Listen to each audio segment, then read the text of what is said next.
Imagine walking into the masjid of the Prophet Muhammad during the time of the Sahaba.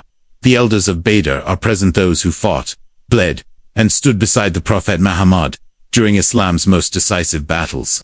The room is filled with giants, men with white beards, faces marked by worship, eyes that witness the Qur'an descend. And yet, when one young man enters, barely in his late teens, the room pauses. Conversations soften. Eyes turn. Even the greatest companions look his way, not in command, but in respect. He speaks and silence falls. Not out of formality, but because wisdom is pouring from someone who, by age, could be their son. Who is this remarkable young man?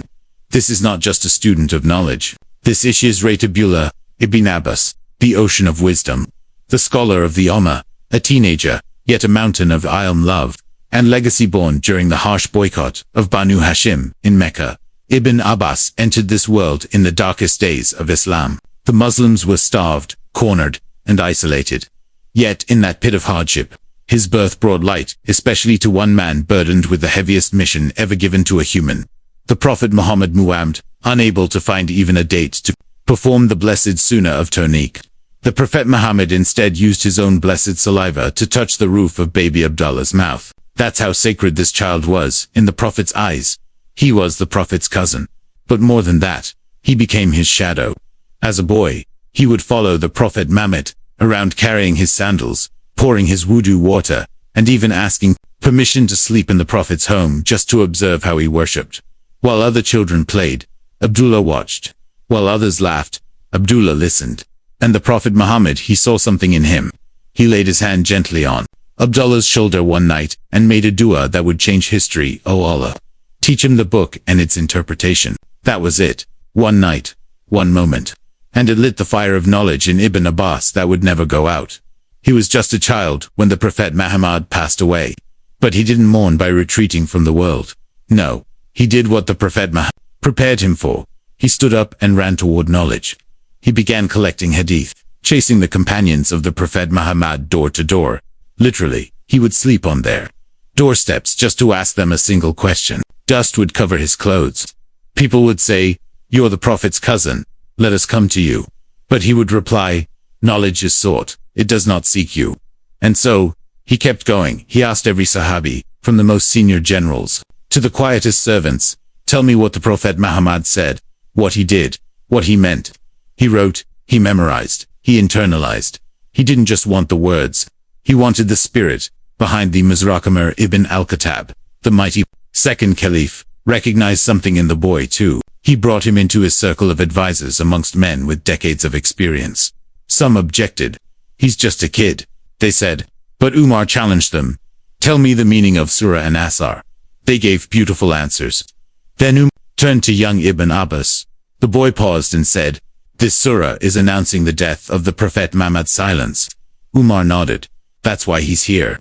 This was no ordinary youth. His tafsir was so rich, his understanding so deep, that the Ummah gave him the nickname, Hibr al-Ummah, the ink of the nation. Others called him al-Bahr, the ocean, because his knowledge had no shore. But Ibn Abbas wasn't just a scholar with books and pens. He was a man of heart, a man of service. One night, during the last 10 nights of Ramadan, when he was secluded in the masjid of the Prophet for itikaf, a man walked in. Overwhelmed by debt, Ibn Abbas stood up, left the masjid, and went to help him settle his debt. When people asked, "You left itikaf for this?" he wept and said, "I heard the Prophet Muhammad say, to walk with my brother in need is better than itikaf in my masjid for 10 years. That's who he was. Not just a scholar of books, but of the soul. He treated everyone with respect, children, freed slaves, and scholars alike. In fact, many of his top students were formerly enslaved people whom he freed, taught, and empowered to become teachers in their own right. He knew that knowledge was not a royal inheritance, a light to be passed to all who would carry it once. 2 men came to him with the same question. "If I kill someone, will Allah forgive me?" To one, he said yes. To the other, no. Confused onlookers asked, "Why different answers?" Ibn Abbas replied, "The first man already killed and is seeking repentance. The second one is planning to kill and wants a license." I answered according to their hearts. This was his depth. He didn't just quote rulings. He read souls. He lived through the fitna, the turbulent years after the Prophet's death. He witnessed civil wars, the assassination of Uthman, the conflicts between Ali and Muawiyah, the rise of false claimants to truth.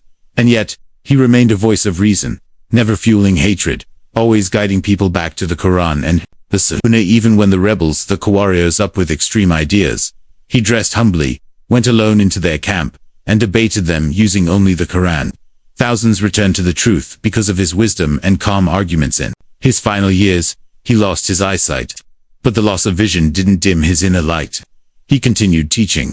His home in Basra became the first university of Islam each day dedicated to a subject: Tafsir, hadith, fiqh, poetry, and history.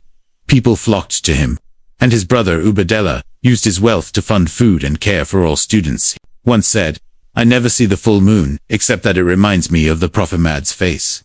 But many companions said, "We never saw the full moon, except that it reminded us of Ibn Abbas."